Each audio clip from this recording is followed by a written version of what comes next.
I just had another thought for you that I wanted to share with you. I've been listening to some Francis Chan podcasts. Anybody listen to Francis Chan? Yeah. Well, he's been doing a series on Ephesians, which is not what I'm talking about. But okay, so this is kind of bad. I'll just confess to you. So here's how it goes, right?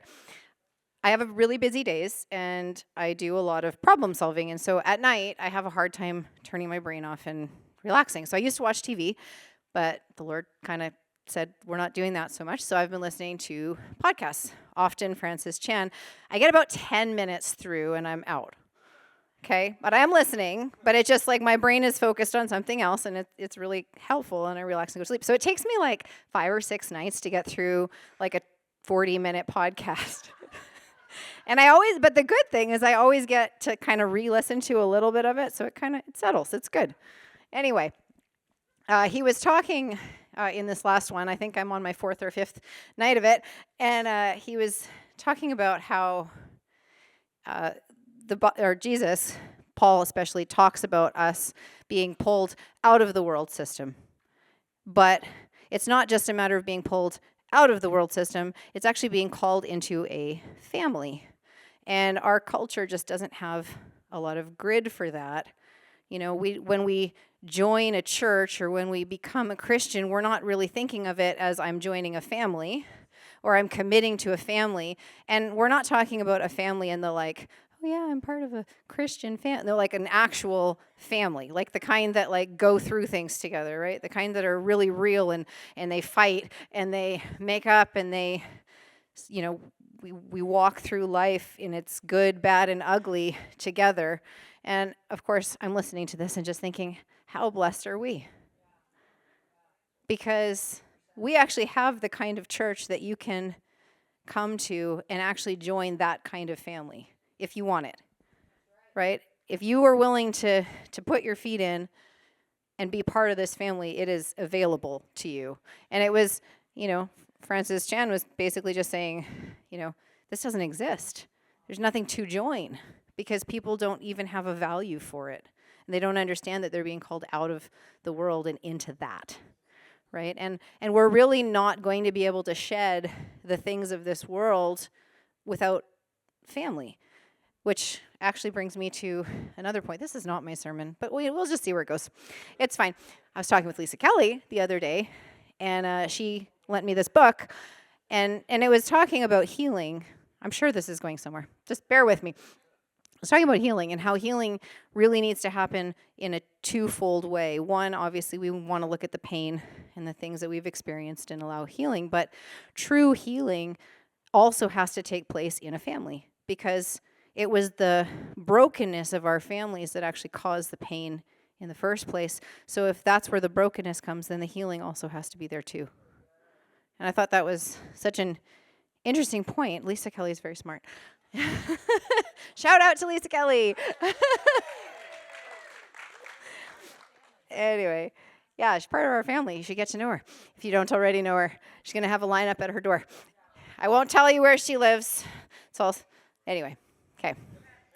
I'm done on that topic. I think that was, you got like, Maria gave a little mini sermon, you got a little mini sermon, and then now we're going to dive into the actual sermon, but maybe it'll all fit together really well. Usually does.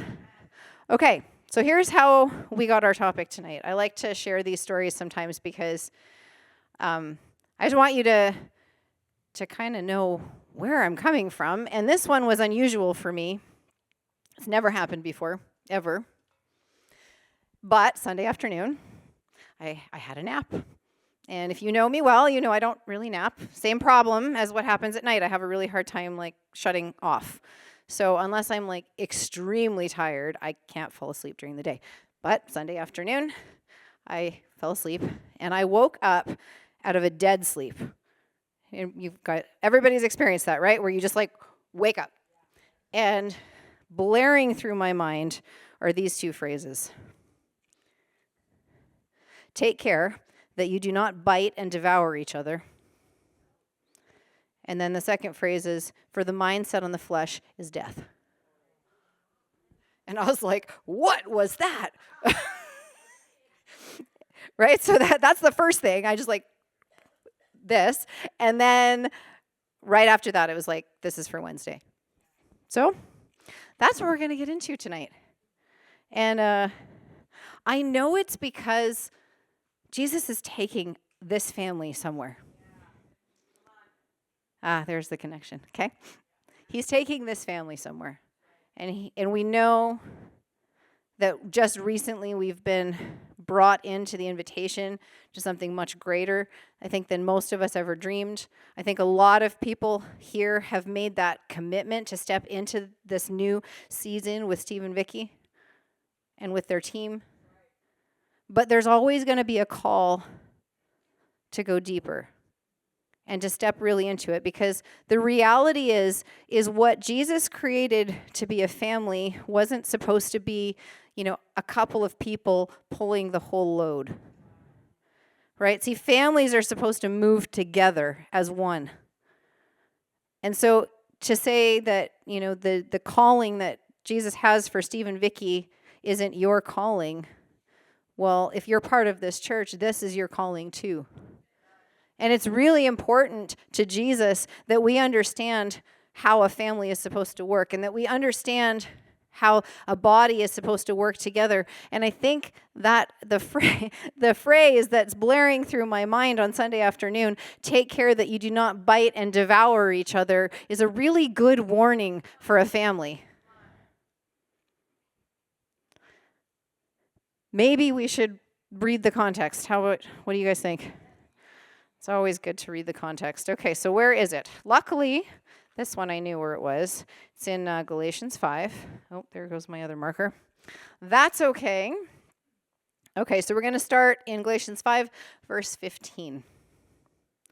But if you bite and devour one another, take care that you are not consumed by one another. But I say, walk by the Spirit, and you will not carry out the desire of the flesh. For the flesh sets its desire against the Spirit, and the Spirit against the flesh. For these are in opposition to one another, so that you may not do the things that you please. And I think if we just pause here for a minute and we just stop and we think, don't worry about the biting and the devouring for 1 second. Just set that aside. But let's just ask ourselves this question. Are we walking by the Spirit? Or are we walking by the flesh? And how do you know the difference? Let me ask you a couple questions. Are you looking forward? Or are you looking back? Are you trying to walk forward so that you can go back? Do you notice negative things more or positive things more? Do you find yourself more critical than encouraging? When you've been hurt, do you forgive right away? Or do you add that thing to the pile of offenses that you carry? Do you see yourself as an overcomer? Or do you see yourself as a victim? See, the flesh is fueled by our experiences. And often we make a nest there. And we say, I'm going to add a little Jesus to my nest.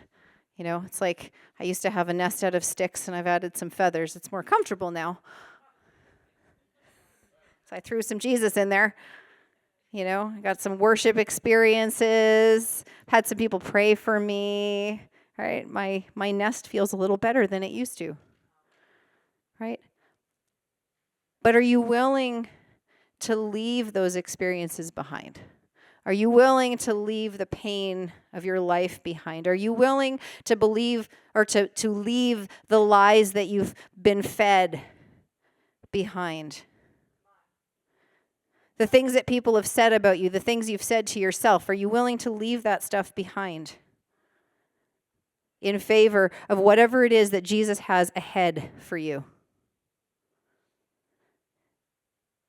Because once we meet Jesus and once we have the Holy Spirit, right, he's speaking truth to us, but often we just want the truth to be a little bit of extra padding for the nest of death that we live in.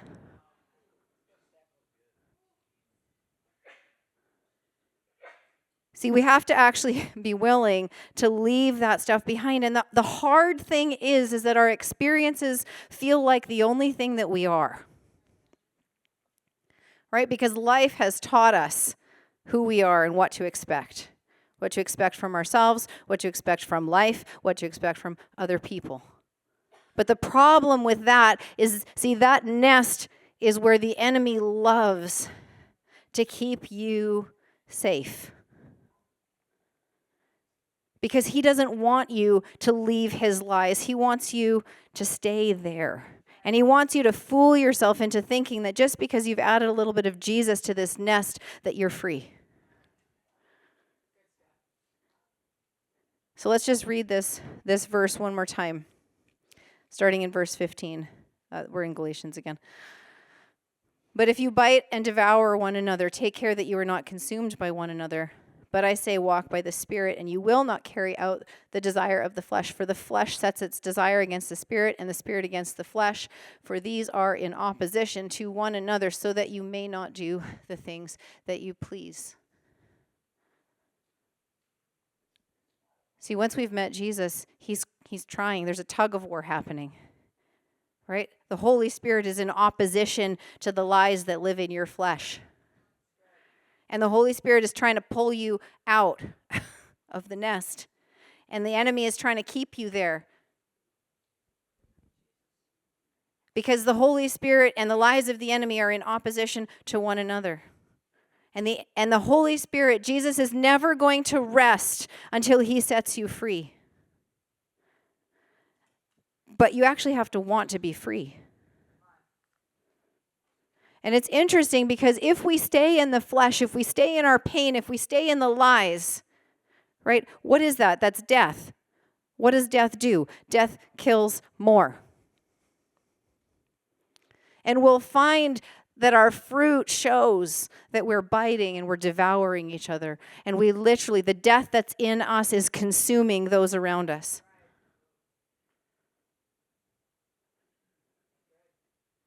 The death that is inside of you, the death that you are holding on to, will consume this family. Because if you've actually stepped into this family, it's not just you anymore.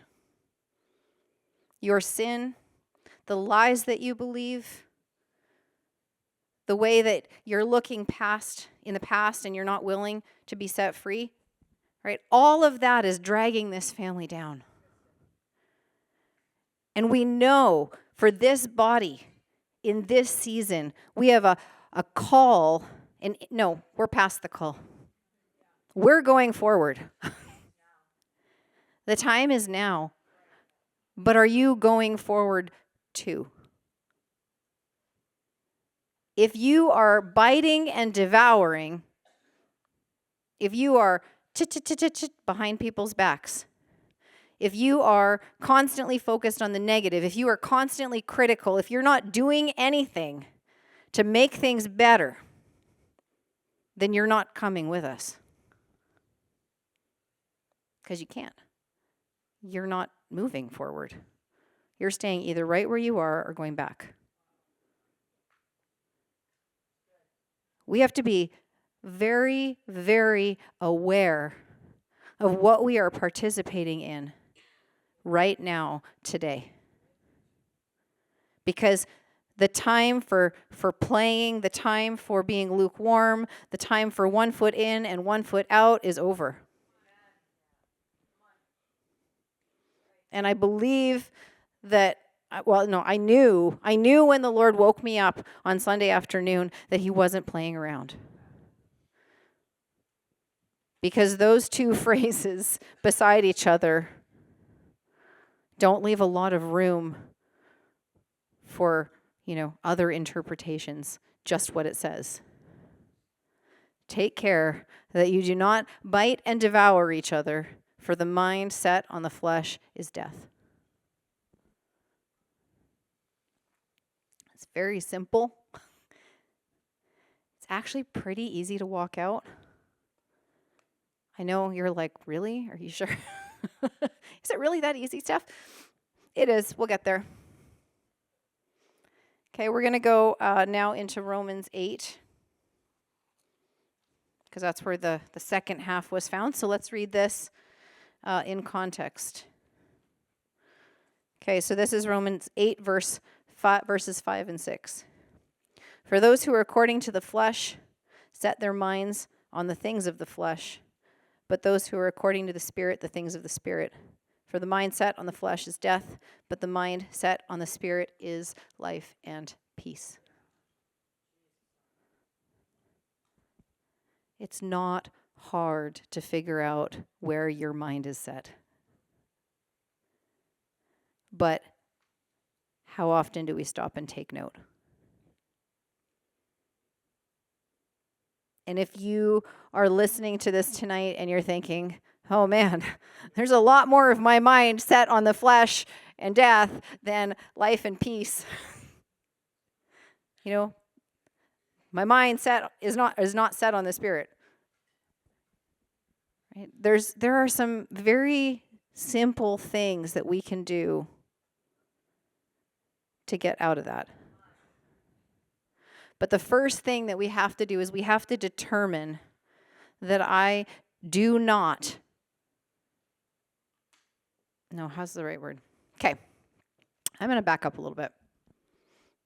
I'm going to tell you a little bit of a story. I had a feeling I'd be going into this tonight. I wasn't sure how or why, but okay. I think most of you know that my husband Jordy passed away 4 years ago.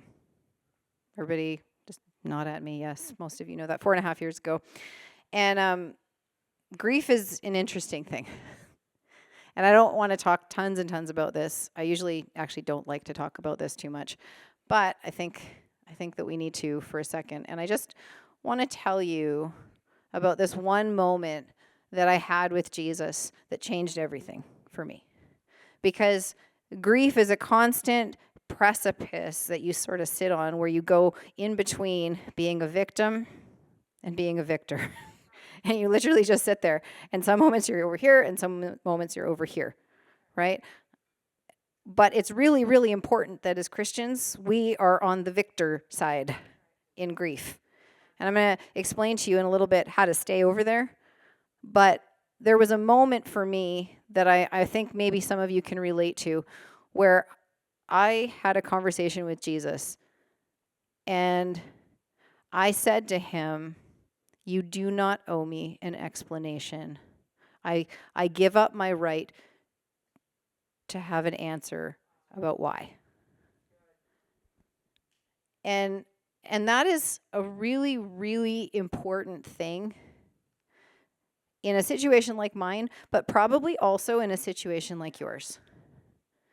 It doesn't have to be the death of someone. It can just be something that happened to you. But if it's an area where you're stuck and you can't move on and you can't let go, then you and Jesus need to have a conversation that starts with, you don't owe me an explanation of why. You have to give up your right to having an answer. Because that need to have it explained or justified to you, why didn't you rescue me? Why didn't you do this? Why didn't you heal this person? Why did you let them die? Whatever it was. Why did you let my parents get divorced? Why did you let my dad abandon me? Why did you? Right? It doesn't matter. And I can say that. Not everybody can say that, but I can say that. Do you know why it doesn't matter? Because Jesus died for you on the cross to set you free from the law of sin and death. And it's the law of sin and death that took from you whatever was taken from you, not Jesus. And he doesn't owe you an explanation.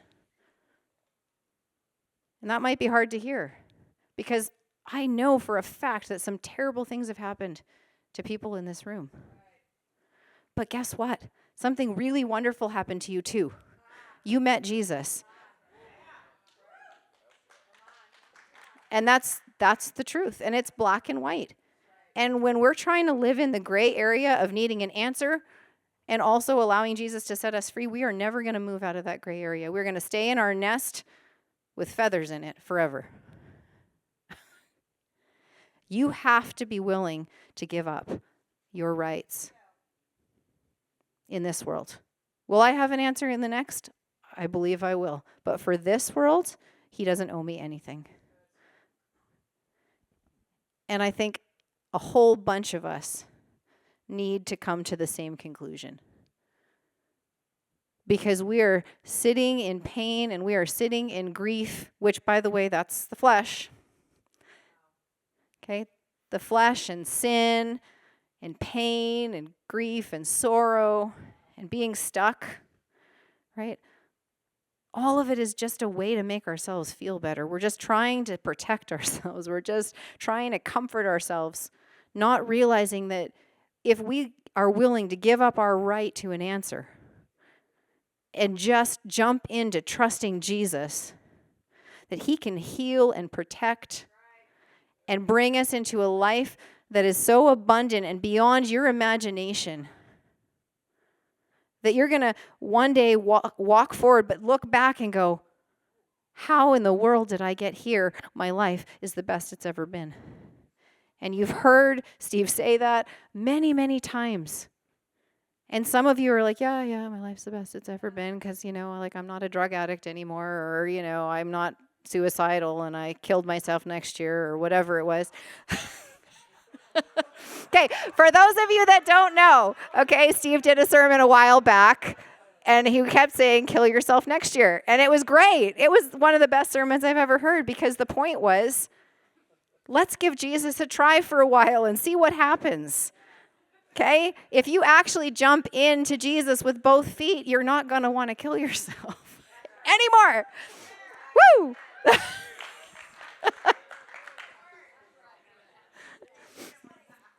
You're welcome. Yeah. In case anyone was wondering if you were there for that one, it was a great sermon. Okay, I totally lost where I was going. But when we jump, I know, I was looking at Steve's face. I know, we'll see if he still likes me after all this. Okay, good. Thanks, Nathan. Okay, enough. Focus. Refocus. I'm trying to refocus, Vicki. Oh, I know where I wanted to go. Okay. We were talking about grief. Okay. Usually the thing that keeps us in the flesh is pain. And the real way out of that pain is, number one, what I just said, giving up your right to answers. Why didn't you? Just get rid of that. Number two is to grieve and allow that pain to come out with him. Snuggle up right next to him and let it all out. That might sound scary, but it's really, really important. I heard someone say something along the lines of hope deferred, right? Has to do with pain that's not expressed. So if you don't have a lot of hope for the future, if you don't look at the future and see that it's glittering in front of you, right? It's because there's still so much pain, so much you're holding on to, so much you're unwilling to let go of. And you need to let go so that we together as this family can walk into the thing that we're called to today.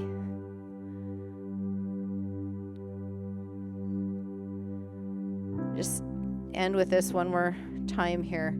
For the mind set on the flesh is death.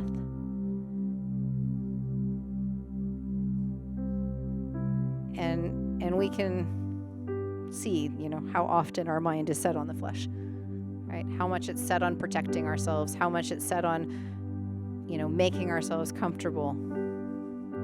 Whatever that looks like. It can look like a whole bunch of different stuff. Jesus really, really, really, really, really, really wants to set you free. And we've got to get out of the nest, guys. We have to just get out of the nest. We cannot live in the past.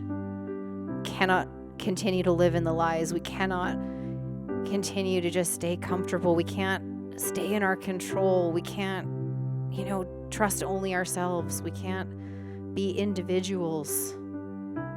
We've got to be together. We've got to trust Jesus together. We've got to take a risk together. We've got to face our stuff together. This is a now word. This really isn't one of those ones where you got to just go home and say, oh yeah, that was a great service tonight. Like, this is one of those things where Jesus is telling us, the Father's House Church, what we need to do to be able to be with him in what he is doing. So if I'm speaking to you tonight, like if you know this is me, right, then take a risk. Start by saying, Jesus, I don't need an answer from you. You don't owe me why. Start there. And then just see where it goes. And if you can't do that, then ask him to help you get there. Because there's so much life and peace on the other side, I can't even tell you. Okay, I think I probably went long enough. I think it would be good, if that's you, if you know that's you, just come up. So those moments that he's calling, Jesus is calling.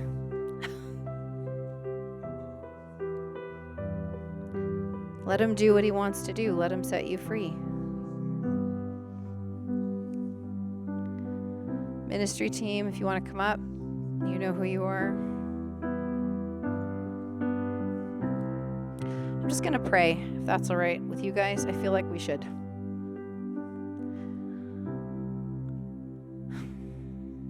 Jesus, here I am. Here we are. Your kids, we're here.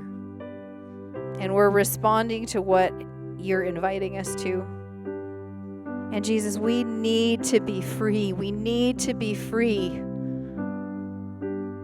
You just say that with me. I need to be free. I don't want to live in pain anymore. I don't want to live like this anymore. Jesus, I need you.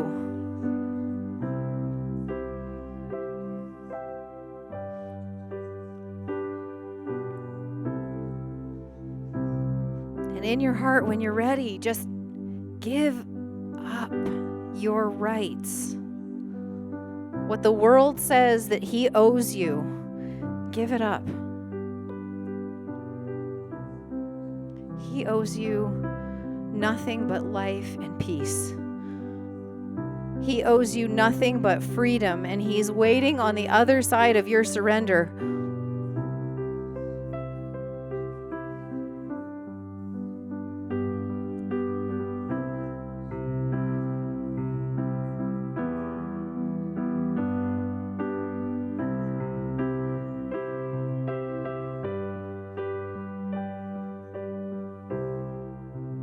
If there's areas in your heart that are not connecting, give him permission to unlock them. If you can see your heart with a closed door and a lock in it, take your hand and put it on the key and unlock the door to whatever it is that he wants to set you free from, because there's more, guys. We're not there yet.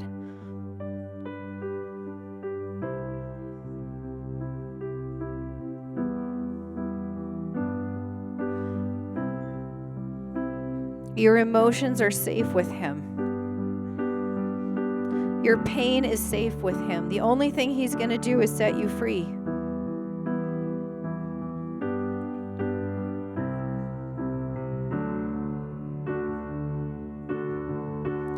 Listen, if you are in leadership in this room, would you pray? Just start praying. Okay? Ask the Holy Spirit to come. Let him do what he wants to do. Okay? Start fighting for the people that are at the front.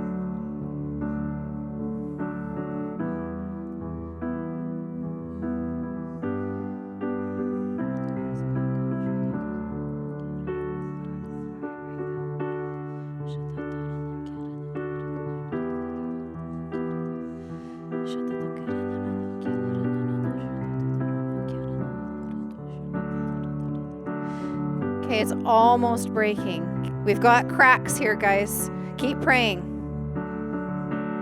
We're a family. We're a body. If you're not in leadership, start praying. I don't care. Okay, just start praying for the people who are at the front that Jesus is going to set them free. Okay, we are a family. We fight these things together. Engage. Okay, this is your brothers and your sisters who need freedom.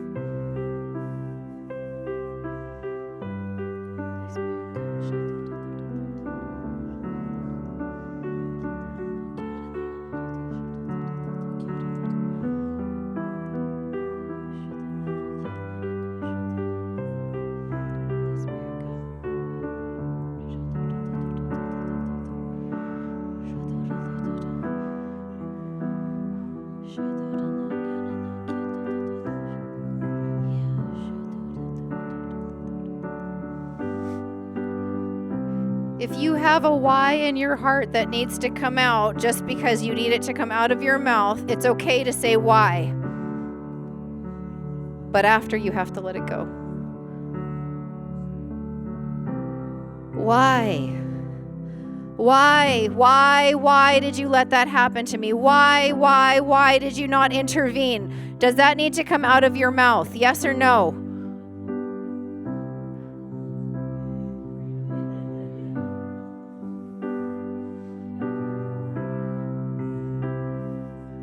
You can say it's not fair, but then you have to let it go.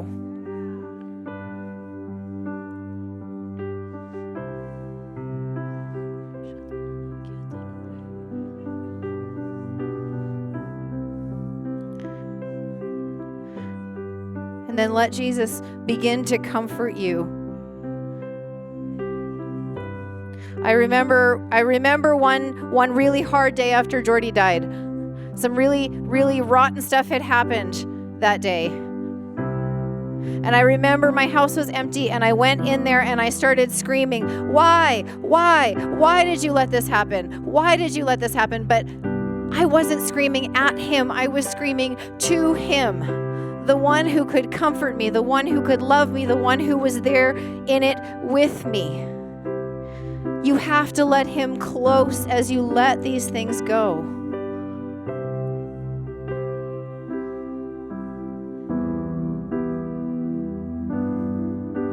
Let him close. He's right here.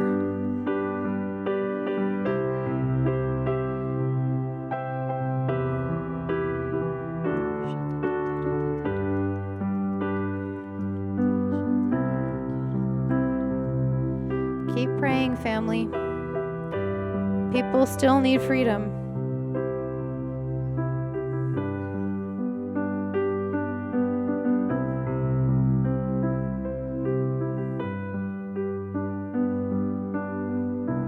Holy Spirit, come.